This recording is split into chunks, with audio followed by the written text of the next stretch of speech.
Dice su palabra en Efesios capítulo 1, versículo 11.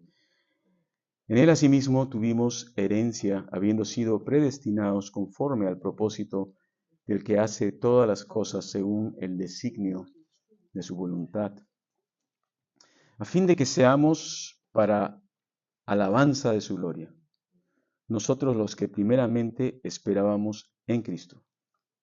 En él también vosotros, habiendo oído la palabra de verdad, el evangelio de vuestra salvación, y habiendo creído en él, fuisteis sellados con el Espíritu Santo de la promesa, que es las arras de nuestra herencia, hasta la redención de la posesión adquirida para alabanza de su gloria.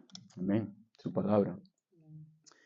Pablo está desarrollando estos temas profundos, teológicos, fundamentando mm, mucho de lo que es nuestra doctrina básica como creyentes hoy en día en la iglesia. No sé si Pablo se daba cuenta de eso cuando le estaba hablando de estas cosas. Él está en una cárcel por su ministerio, ¿no? Por eso esta serie se llama Las Epístolas de la Cárcel o Epístolas Carcelarias, escritas por Pablo desde Roma.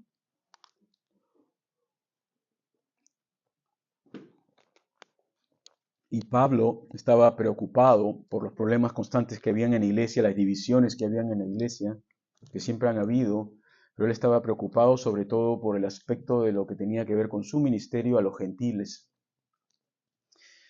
puesto que fue el apóstol de los gentiles, enviado a los que expander o dar a conocer, proclamar el evangelio en el mundo gentil, fuera de las fronteras de Israel, ¿no? Los gentiles son los no judíos en aquel entonces. Y el Evangelio ha hecho una gran explosión a través de Pablo, ha llenado todo el mundo gentil, empezando desde el norte de Israel, entrando a Asia Menor, pasando a Grecia, entrando a Europa y ahora hasta Roma. Hay iglesias ya. En 30 años se ha evangelizado casi toda esa parte. Y no solamente Pablo, me imagino que deben haber habido muchos otros predicadores que son desconocidos, pero Pablo es alguien especial en el sentido del plan de Dios para nosotros, para poder encontrar la escritura, ¿no? Pero uno de los problemas que tenía Pablo, las preocupaciones, era que en las iglesias existía todavía la misconcepción o la idea de que los cristianos gentiles, aquellos que se habían convertido a la fe en Cristo, habían recibido al Señor, habían creído en Él para salvación, tenían que seguir conservando algunos de los ritos de los judíos cristianos. Ustedes saben, el Evangelio empezó en Israel, empezó en Jerusalén. Y los que se convirtieron al principio todos eran judíos, ¿no? Los apóstoles, Jesús mismo, y cuando ellos se convierten al Señor y creen en Él, y el Señor resucita y empieza una nueva era, que es la era de la gracia, ¿no? Que estamos viviendo, entonces ahora ellos tienen que reconciliar todo lo que habían aprendido del Antiguo Testamento a la luz de la nueva revelación que Pablo y todos los apóstoles estaban trayendo, y Jesucristo, por supuesto, el fundamento, la piedra del ángulo, como dice en Hechos, capítulo 2 o 3. Así que, y Pablo va a hablar en sus cartas defendiendo este ministerio de los gentiles de un misterio. Y me causa la atención porque cada vez que hablamos de Efesios o estos libros, hay otras palabras que capturan nuestra imaginación rápidamente, ¿no? Que queremos estudiarlas: elección, predestinación, uh, redención, todos estos términos que son hermosos, que el Señor nos ha dejado para estudiarlos. Pero hay otro término a mí que me fascina, que quiero quizás traer el marco de esto, que es este misterio del cual habla Pablo, que había estado oculto desde las edades y que ahora ha sido revelado en Cristo. Y Pablo va a defender, miren el versículo 9, en el capítulo 1, dándonos a conocer el misterio de su voluntad, según su beneplácito, que se había propuesto en sí mismo de reunir todas las cosas en Cristo, en la dispensación del cumplimiento de los tiempos, así las que están en los cielos como en las que están en la tierra. Y habiendo dicho esto, de este misterio del que Pablo está hablando, el cual es el misterio de la voluntad de Dios. Dios tenía un plan muy anterior a todos nosotros, muy anterior a Israel, muy anterior inclusive a la fundación de este mundo. y que ahora en tiempos de Jesús y la iglesia iba a ser dado a conocer. ¿No te intriga cuál era este misterio? ¿Les intriga? A mí sí, porque creo que acá está la llave de todo esto que él está hablando, de acuerdo a lo que estaba ocurriendo. Que él se había propuesto, ¿quién? ¿Pablo? No, Dios. En sí mismo, de reunir todas las cosas. ¿Qué implica la palabra todas? Todas. Cualquier cosa que tú te imagines está ahí todo incluido. En la dispensación, la palabra dispensación tiene que ver con un periodo de tiempo. En la dispensación del cumplimiento de los tiempos, muchos dicen estamos viviendo los tiempos finales. ¿Han escuchado eso? Cada generación dice eso. En realidad, cuando Pedro predica su primer mensaje a la iglesia, o no a la iglesia, pero de evangelización, y cuando comienzan todos a hablar en lenguas y todo eso, y lo que estaba pasando el día de Pentecostés, y se acercan la multitud que escucha todo este alboroto y piensan que están tomados, ¿no? Que están borrachines, ¿no? Y Pedro se levanta y dice, esto no están en mosto porque es la hora del mediodía, ¿no? Aunque a algunos les gusta hasta el mediodía, ¿no? Pero dice que esto no es la hora, no están todos bien. Pero esto es lo que profetizó el profeta Joel, dijo, ¿no? En los postreros tiempos derramaré mi espíritu. Entonces esto nos dice que los postreros tiempos empezaron hace 2000 años. Entonces, cada vez que alguien me dice, estamos en los postreros, estamos en los finales, yo digo, sí, ya estamos, hace 2000 años. Hace 2000 años empezó los postreros tiempos. ¿A qué se refiere? A la dispensación en la cual Dios iba a reunir todas las cosas y ya no va a haber otro tiempo después de este. Y es el tiempo en que el Evangelio va a ser predicado y en que el Espíritu Santo va a morar en el corazón de las personas. Eso identifica esta dispensación o este tiempo. Una relación personal a través de tu fe en Cristo, el cual el Espíritu Santo viene a morar en ti. Y ya no hay más tiempo después de eso. Una vez que el Señor regrese, se acabó todo.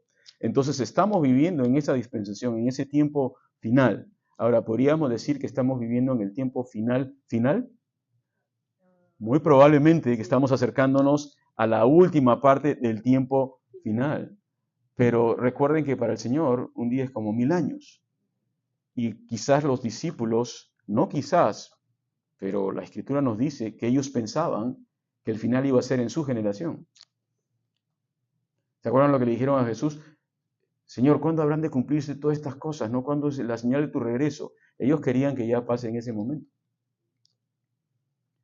Los creyentes en Tesalónica, que Pablo tiene que ayudarles a entender, ¿no? Ya no querían ni trabajar. Se iban al cerro ahí, alababan al Señor, estaban esperando y veían una nube, decían, ¡ahí está el Señor! Estaban todos así emocionados. Y Pablo les va a decir, hey, no, que nadie los engañe, porque no ha de venir. Y comienza a hablar de varias cosas, ¿no? Así que nosotros tenemos la mirada en el cielo, pero los pies en la tierra. Sabemos que el Señor puede venir en cualquier momento, como también puede tardar. Pero no debemos tomar su tardanza como que Dios se ha olvidado, porque Él tiene un día y la hora, dice Jesús, que nadie conoce, sino solo el Padre. El día y la hora. Ahora hay señales y hay una serie de cosas que ocurren y tenemos que estudiar la Escritura. Grandes hombres de Dios han dicho ciertas cosas que al final no se ajustaron a lo que dice la Escritura, nos hemos dado cuenta. El hecho de que sea una persona grande en el Señor no significa que tiene toda la revelación. Puede ser que algunas cosas nos fallen, sobre todo en el aspecto profético. ¿No? Recuerdo en los años 70 y 80 la idea o la predicación de la venida de Cristo era inminente y todo el mundo decía, ya viene el Señor, Maranata, Maranata. Ahora toda esa generación ya está pasando y el Señor todavía no ha llegado. Ahora no debemos decir como que el Señor retarda su promesa, sino que Él es paciente para con todos. ¿Qué dice? Porque Él no quiere que nadie perezca. Y esto también tenemos que enfocarlo dentro del libro de Efesios. Él no desea que nadie perezca. Si hablamos de su voluntad es que nadie perezca. Es su deseo del Señor. Ahora, ¿van a haber personas que van a perecer? Sí. A pesar de que el Señor desea que nadie perezca. Dios no desea la destrucción del pecador, dice la palabra correctamente. Entonces, todo esto estaba ocurriendo en el marco de lo que Pablo está escribiendo y él habla acerca de un misterio. Ahora, si ustedes van Eric, creo que las citas están a la izquierda, ¿no? Si ustedes adelantan un poquito Efesios, al capítulo 3, me voy a adelantar un poco, ¿ya? Porque ya me quedé con la curiosidad de este misterio. ¿Ustedes no? El versículo 3, capítulo 3, versículo 3. Miren, aquí Pablo nos revela. ¿Listos? Que fue por revelación que me fue declarado el misterio. Amén, gracias. ¿Y cuál es? Como antes lo he escrito brevemente, ya lo había hablado, leyendo lo cual podéis entender cuál sea mi conocimiento en el misterio de Cristo. Nuevamente habla del misterio. Misterio que en otras generaciones no se dio a conocer. Ojo, estudiantes del Antiguo Testamento, no sabían esto. A los hijos de los hombres, como ahora es revelado ¿a quién? A sus santos apóstoles, a los que fundamentaron nuestra doctrina, a los que el Señor reveló, y profetas por el Espíritu. Así que había una nueva etapa de revelación que no fue revelada en marco de la ley y los profetas en el Antiguo Testamento. ¿Y cuál es ese misterio? Versículo 6. Que los gentiles son coherederos y miembros del mismo cuerpo. Y copartícipes de la promesa en Cristo Jesús por medio del Evangelio. De lo cual yo fui hecho ministro por el don de la gracia de Dios que me ha sido dada según la operación de su poder. Entonces Pablo revela, defendiendo su ministerio, que el misterio y misterio son palabras conocidas, pero el misterio que no había sido revelado antes era que en el postrer tiempo, o en los tiempos finales, Dios haría de los gentiles y de los judíos un solo cuerpo, en Cristo. Aquellos que creerían en Él. Y ese era el misterio, que antes no lo podían entender, pero ahora fue revelado por los apóstoles. Y Pablo y Pedro y todos ellos van a defender esta nueva revelación, que no hay otro nombre dado a los hombres en que podamos ser salvos, solamente en el nombre de Jesús, sea judío, sea gentil, sea griego, sea peruano, colombiano, ecuatoriano. No hay otro nombre. En el nombre de Jesús. Si tú piensas que puedes ir al cielo y dar una tarjeta con un nombre de alguien famoso, te vas a decir, no va a servir. Solamente es en el nombre de Jesucristo que podemos ser salvos. Así que, y miren, el versículo 9 aún nos aclara un poco más, dice Pablo, y de aclarar a todos cuál sea la dispensación del misterio escondido desde los siglos en Dios, que creó todas las cosas, para que la multiforme sabiduría de Dios sea ahora dada a conocer por medio de la iglesia. ¿Se dan cuenta? La iglesia va a ser el conducto por el cual vamos a predicar y dar a entender que ahora hay salvación en Cristo para judíos y no judíos, y potestades en lugares celestes, conforme al propósito eterno. Subrayen esto. Porque al hablar Efesios estamos hablando del preconocimiento de Dios, cuando hablamos temas como elección, y el propósito eterno de Dios que hizo en Cristo Jesús nuestro Señor. Así que en su propósito eterno, Él había dispuesto que al cumplimiento de los tiempos, Él iba a ser un solo cuerpo de los judíos y de los gentiles, la fe en Cristo. Y aquí estamos nosotros. El día viernes estaba en una reunión, estaba en una boda, y estaba conversando con un señor.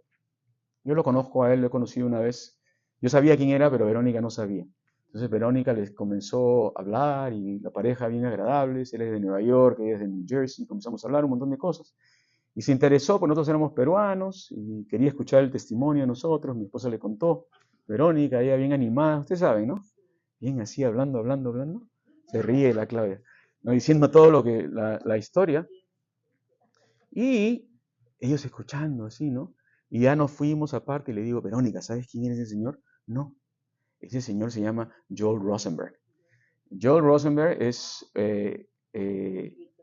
bueno, es un escritor y un orador, no sé si pastor, pero tiene una organización muy grande y Dios le ha puesto una carga muy grande por Israel. Él vive en Israel ahora. Y tiene un ministerio, ¿cómo se llama el ministerio de Joel? No recuerdo el nombre.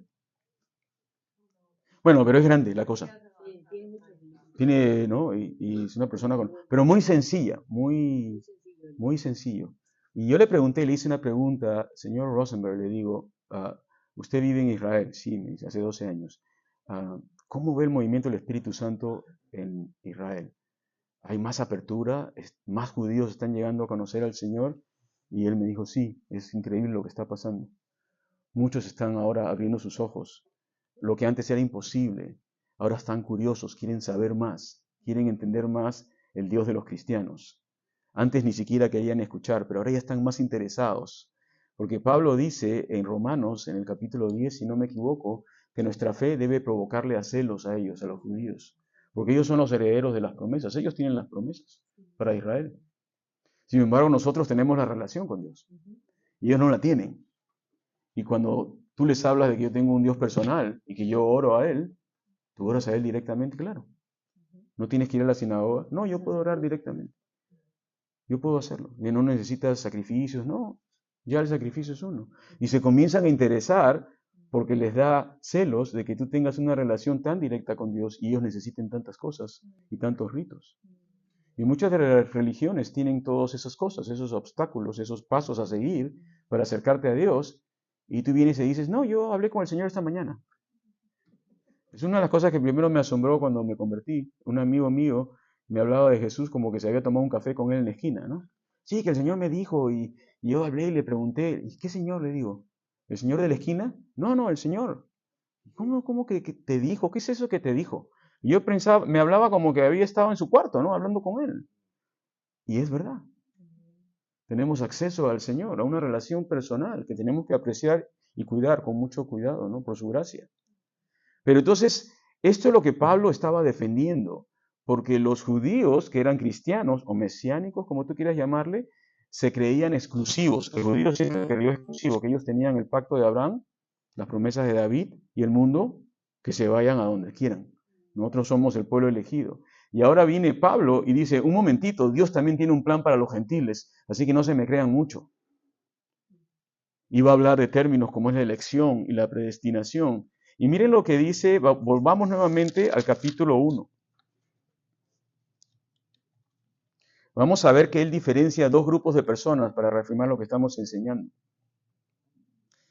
En el versículo 11 que leímos, dice, en él asimismo tuvimos herencia, habiendo sido predestinados conforme al propósito del que hace todas las cosas según el designio de su voluntad. La palabra predestinado quiere decir que Dios tiene un plan y un destino para un grupo de personas que ya ha sido publicado, por decirlo así, y Dios lo conoce. Y dice aquí que han sido predestinados conforme al propósito. Hay un propósito detrás. ¿Cuál es ese propósito? Lo vamos a ver. Del que hace todas las cosas según su voluntad. Y el propósito es para que estas personas sean para la alabanza de su gloria. Y ahora él va a implicar dos grupos de personas. Miren lo que dice. Nosotros, artículo ¿quién? Nosotros, los que primeramente esperábamos en Cristo. Y ustedes dirían, ¿es toda la iglesia? ¿No? Porque miren lo que dice a continuación. En él también vosotros. Nosotros, vosotros. ¿Se han dado cuenta? Cuando él se refiere a nosotros, los que primeramente esperábamos en Cristo, está hablando al pueblo de Israel, aquellos que creían en la venida del Mesías, aquellos que confiaban en las promesas que Dios le hizo a David y tenían la esperanza. ¿Se acuerdan Simeón cuando recibió al niño Jesús en sus brazos? Y dijo, gracias Señor, ahora puedes despedir a tu siervo en paz, porque han visto mis ojos, ¿qué? Tu salvación. Había un grupo de ellos que esperaba la venida del Mesías en esos días, y ellos estaban esperando al Cristo. Muchos preguntaban, ¿eres tú el Cristo? Porque estaban esperando al Cristo. Y dice acá Pablo, va a decir, hablando de este grupo, nosotros los que primeramente esperábamos en Cristo. Entonces con esto los judíos se sentirían felices, los mesiánicos, claro, nosotros. Pero ahora Pablo dice, añadiendo en el versículo 11, también vosotros. ¿A quién se refiere? Ajá. Hay otro grupo aparte de nosotros. Nosotros los judíos, vosotros los gentiles. Vosotros los que estabais lejos. ¿No? Ahí también dice vosotros. Habiendo primeramente, ¿qué cosa? Oído la palabra de verdad, número 1. El evangelio de vuestra salvación. Y habiendo creído en él, número 2. Fuisteis sellados con el espíritu de la promesa, el Espíritu Santo de la promesa. Entonces hay tres cosas aquí que nos dice Pablo con respecto al mundo gentil, al igual como al mundo de los judíos. Que primeramente escuchas la palabra. Número dos, crees en él. Ahora, ¿qué palabra? El evangelio de vuestra salvación. Y creo que ahí empieza la aventura con Cristo. Si no escuchas el evangelio, nunca lo has escuchado, es muy simple. Jesucristo es el Hijo de Dios que vino a este mundo para poder morir en una cruz sin pecado, ofrecerse Él como el sacrificio perfecto o la paga perfecta por tus pecados. De tal manera que ahora nosotros podamos tener una relación con Dios y ser perdonados de nuestros pecados. No hay perdón fuera de la sangre de Cristo. Él derramó su sangre y no hay pecado que no pueda ser limpiado, no hay pecado que no pueda ser perdonado. Yo tengo un amigo que se llama Tom, está en el cielo ahorita, la semana pasada se fue con el Señor. Y cuando él era niño, él vendía drogas a los niños. Se iba a las escuelas y era un dealer conocido acá en San Diego. Paraba en Santí, en todos sitios. Y enfocaba en los high schools. Y ahí se paraba. Distribuía drogas. Y él no le quiere contar a nadie, porque tenía vergüenza de lo que él hacía. Pero cuando tú lo conocías, bueno, está con el Señor, tú escuchabas la historia y no lo creo, dice. Este no era capaz ni de matar una mosca. Pero él me dijo, tú no me conociste en mi antigua vida, lo que yo era. Imagínense a Pablo, lo que él era antes, lo que es ahora y lo que ven en la Escritura. Si alguien lo hubiera conocido antes, ¿quién era Pablo? Le tenían hasta miedo de lo que él hacía. Y después Tom conoció al Señor y hubo un cambio radical en su vida. Llevó a su hermano a los pies del Señor, después su hijo se convirtió al Señor y después él un día le dijo a sus hijos, ya habían crecido, le dijo, hijos, tienen que buscar su propio lugar porque voy a vender mi casa y me voy a las Filipinas, voy a servir al Señor. Y vendió todo, dejó todo. Y se fue a las Filipinas donde plantaron la primera iglesia de Horizon, que todavía está ahí, con varios misioneros. Después de años Tom regresó y no hizo ninguna luz, no hizo ninguna publicidad de que estaba acá, simplemente regresó y se sentó en la iglesia y escuchaba la palabra, escuchaba la palabra. Y un día yo lo conozco en nuestro estudio bíblico y yo decía, ¿quién es este señor que se sienta ahí adelante con unos slippers así, unos zapatos que tenía happy face? ¿Saben el happy face así? Amarillos, así neon y con happy face. Y siempre viene con los mismos y se sienta así y me mira. ¿Quién es ese señor? Oh, él se llama Tom. Dice, él ha sido misionero en Filipinas. ¿Qué le digo? Pero nunca dice nada, siempre está sentado ahí. Yo no sabía si estaba vivo o muerto, porque ni se mueve, ¿no? Y me acerqué un día y le digo, oye, Tom, ¿tú eres misionero? ¿Has sido misionero? Sí, me dice. Y desde ahí se volvió mi ayudante. Le dije, entonces me vas a ayudar, le dije, te voy a poner a enseñar. Entonces él enseñaba varias veces y todo eso.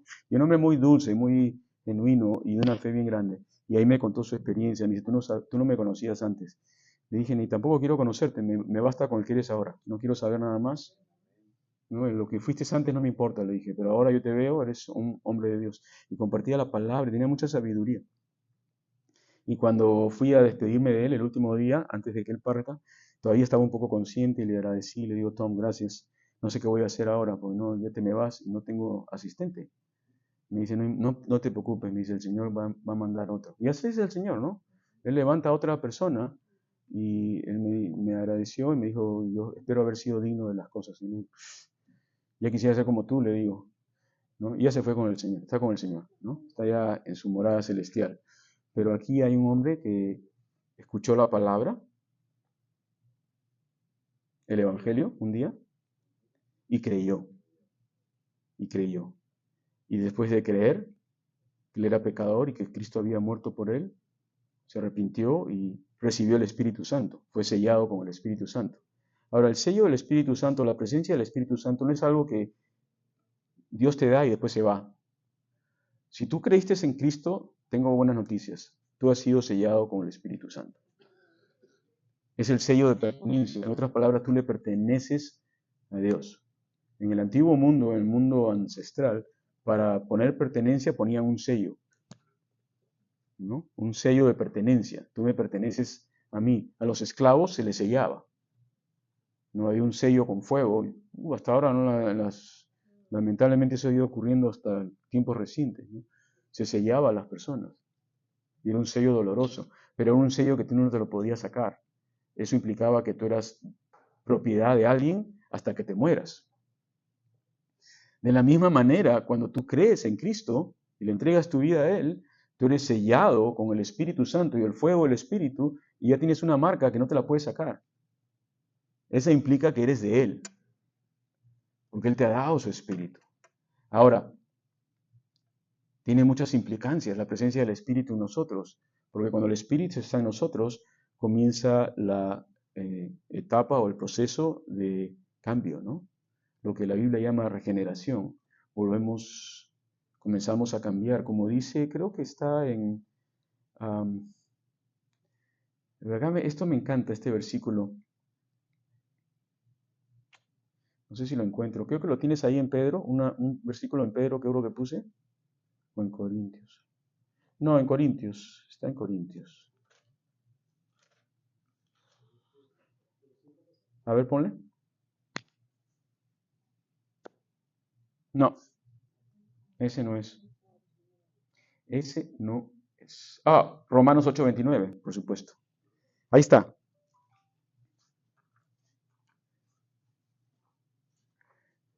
Dice, porque a los que antes conoció, hablamos de esto la semana pasada, ¿recuerdan? Nos conoció desde antes, de la eternidad. También los predestinó. ¿Para qué? Para que fuesen hechos, porque a veces nos olvidamos de esta frase, ¿para qué? Para que fuesen hechos conforme a la imagen de su Hijo. ¿Qué es eso? ¿Mm? Ser como Jesús. Ajá. ¿Eso se hace en un día? ¿No? La regeneración comienza a actuar a ti a través de la presencia de Cristo y comienzas a ser conformado. Conformado tiene la idea de trabajo, ¿no? Tiene la idea de que, ¿me entiendes? Te comienzan a dar forma. O sea, en otras palabras, somos deformes. Y el Señor nos tiene que conformar. Pero esta vez ya no nos va a formar de acuerdo a cómo somos nosotros, nos va a conformar de acuerdo a la imagen de su Hijo. ¿No? ¿Ustedes les gusta ir a los desayunos del McDonald's? ¿No les gustan los desayunos? A mí sí, porque son baratos y rápidos, así con su huevito. Pero tú nunca te has preguntado por qué los huevos salen del mismo tamaño, de la misma forma. Porque tienen un molde, una forma de aluminio redondita, y cuando pones el huevo ahí siempre sale la misma medida. Esos huevos están conformados al moldecitos. Entonces, cuando hablamos de la palabra ser conformado, es que el nuevo molde que tengo es el Señor Jesucristo. Y todo el exceso tiene que salir para que sea la imagen de su Hijo. No que vamos a parecernos completamente todos, pero estamos siendo conformados a la imagen de su Hijo. Eso es lo que dice Filipenses 1:6. La buena obra que Él empezó la terminará hasta el día de Jesucristo. Es la obra de conformarnos. Ahora, si tú eres como el huevo medio rebelde y se sale un pedazo, déjame aquí, ¿no? ¿No? Pero el Señor va a tener que cortar y va a doler. Eso también es obra del Espíritu Santo, se llama convicción del Espíritu. Cuando nosotros no estamos dejando que el Señor nos conforme y estamos resistiendo la obra de Dios en nuestra vida, lo cual yo creo que es posible. ¿Posible resistir la obra de Dios? Sí, pero hasta cierto punto, porque el Señor no te deja y Él te ama. Y dice, Señor, no me toques, no, esto déjamelo a mí. Yo tengo que tocar ahí, tengo que entrar. No, ya está bien, pero el próximo domingo, no este domingo. Y el próximo domingo, ahí me ha ocurrido a mí esas cosas, que a veces he escuchado un mensaje y es para mí, y digo, ya no quiero pensar en eso. Y después voy a otro lugar y escucho el mismo mensaje. Es como que el Señor me está persiguiendo, dándome vueltas, ¿no? Y me volteo y hay otro diciéndome lo mismo. Digo, y es para recordarte que hay algo que tú tienes que dejar de lado para ser conformado por Cristo. Y puede ser que no lo escuches en un año y Dios te da ese año para que lo cambies y se lo entregues a Él y no lo has hecho todavía. Y después de un año vienes y lo mismo escuchas. Y te dice, Señor, ¿hasta cuándo me vas a hablar lo mismo? Hasta que lo hagas, hasta que dejes eso, hasta que me lo entregues a mí, hasta que confíes en mí. Entonces el proceso de ser conformados. Volvamos a Efesios capítulo 1. Entonces hemos entendido el contexto que tiene que ver con, ¿no? Seamos uno en Cristo, judíos y no judíos, el grupo que Dios eligió. Dice el versículo 12, a fin de que seamos para la alabanza de su gloria.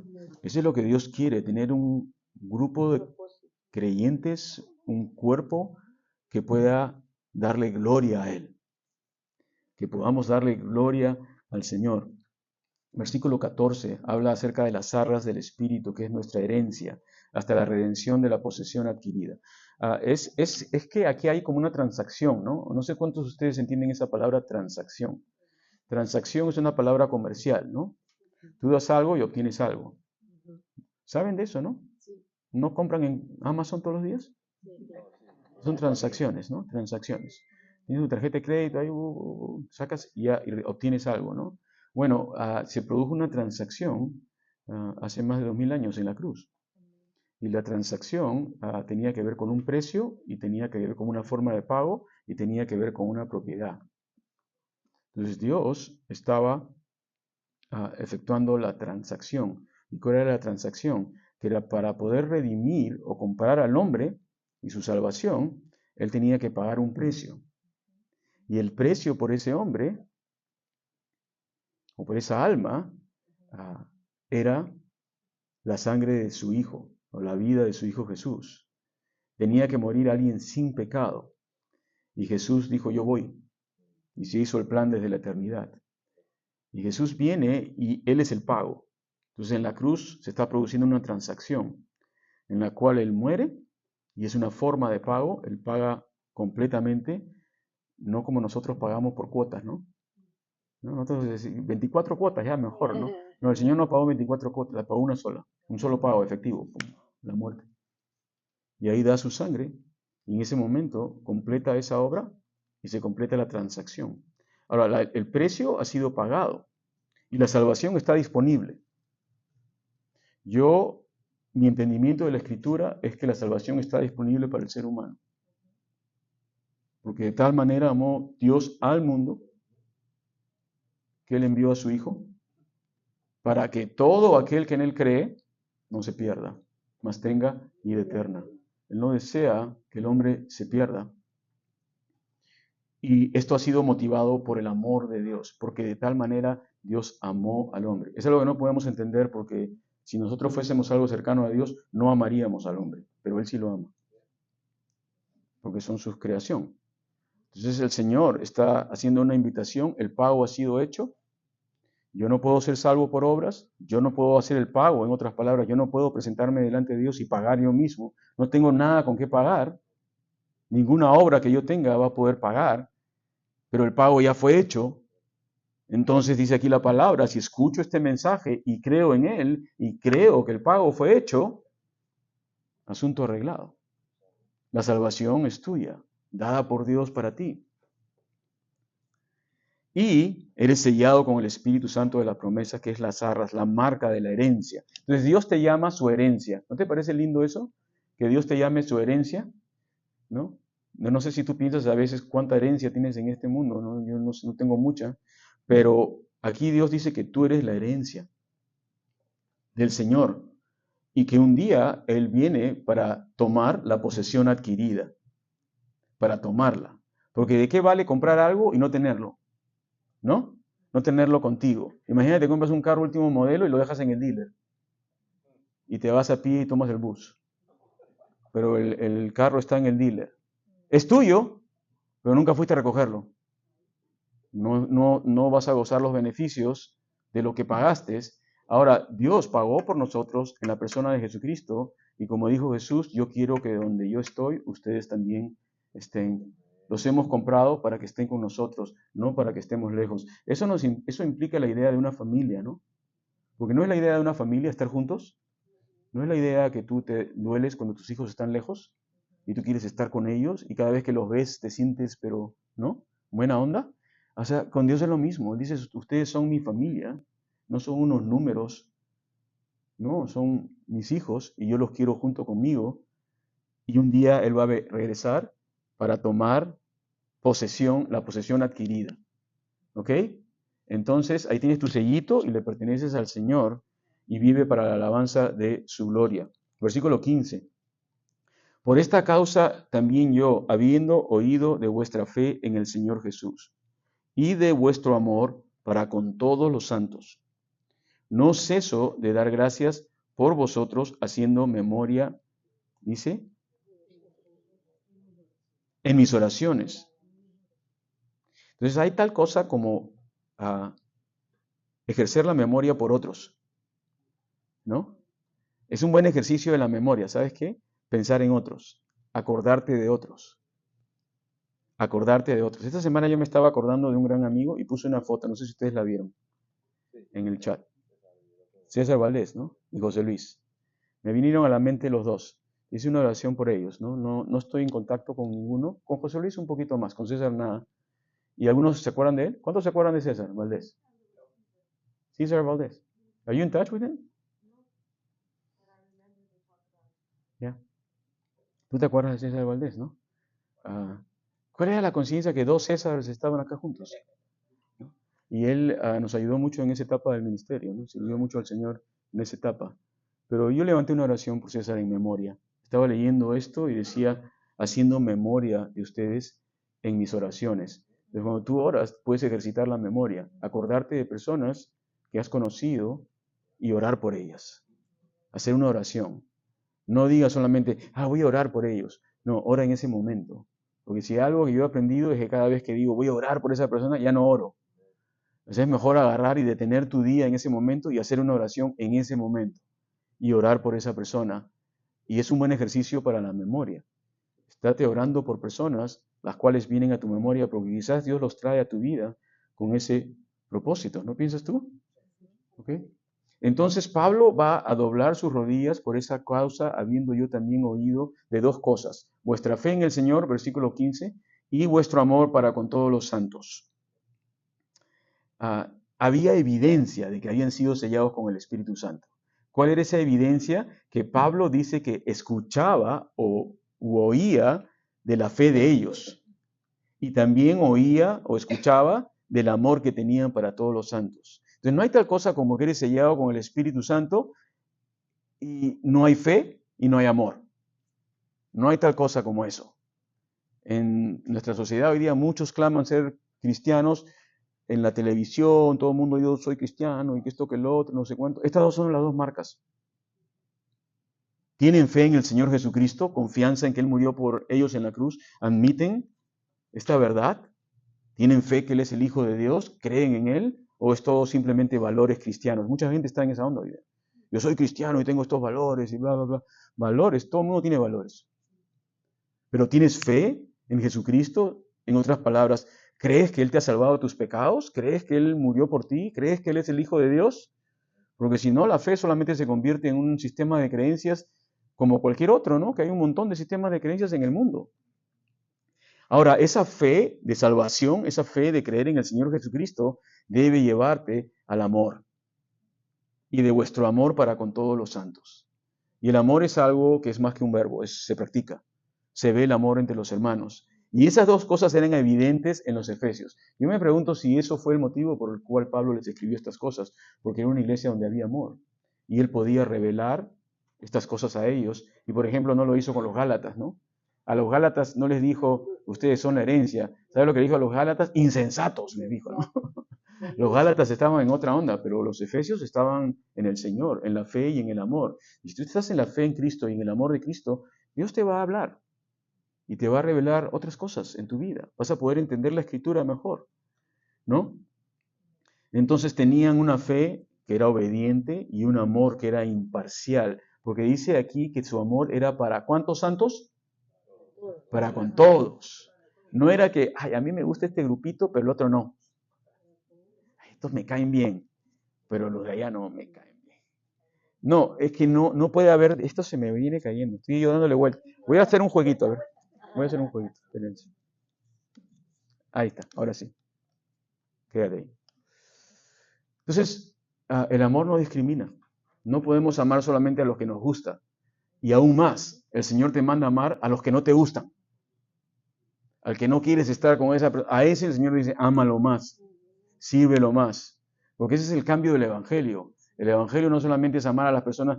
En el mundo la gente ama a los que les gustan. ¿Cuál es la diferencia si solamente amamos a las personas con que nos sentimos bien? ¿Cuál es la diferencia con el mundo? Si el mundo también es igual. Por eso dice aquí, y de vuestro amor para con todos los santos, con todos, los bonitos y los feos. Ahí me identifico yo con los feos. No ceso de dar gracias a Dios por vosotros. Yo estoy haciendo memoria de ustedes en mis oraciones. Estaba agradeciendo a Dios por la obra de sus vidas y hacía memoria por ellos. Probablemente Pablo tenía una lista larga de oración. Yo no sé si tenía una lista de nombres. ¿Tú tienes lista de nombres de oración? A veces yo he hecho eso, no lo hago siempre, pero es un buen ejercicio a la memoria, porque a veces no te acuerdas, ¿no? En la memoria, pero puedes hacer una nota, orar por tal, orar por tal, orar por tal, y haces tu lista de oración. Y cuando oras, es más fácil para la memoria, no para recordar, al menos para mí, no sé para ustedes, pero yo me olvido rápido. Ya me conocen. Buen ejercicio de la memoria. Para que el Dios, entonces, ¿qué es lo que oraba Pablo? Aquí nos va a abrir esto tremendamente, nuestra vida espiritual. ¿Qué es lo que oraba Pablo? Señor, bendícelos, sánalos, cúralos, no sé con ellos. Eso está bien, pero Pablo oraba mucho más que eso. ¿Qué es lo que decía? Para que el Dios de nuestro Señor Jesucristo, el Padre de gloria, ¿a quién oraba Pablo? Eso es importante. Él tenía conciencia de quién era Jesucristo. Y al Señor Jesucristo le va a decir el Padre de gloria. No hay nadie más alto que Él. Para que Él os dé espíritu de sabiduría y de revelación en el conocimiento de Él. Yo nunca he orado esa oración. ¿Ustedes han orado esa oración alguna vez por alguien?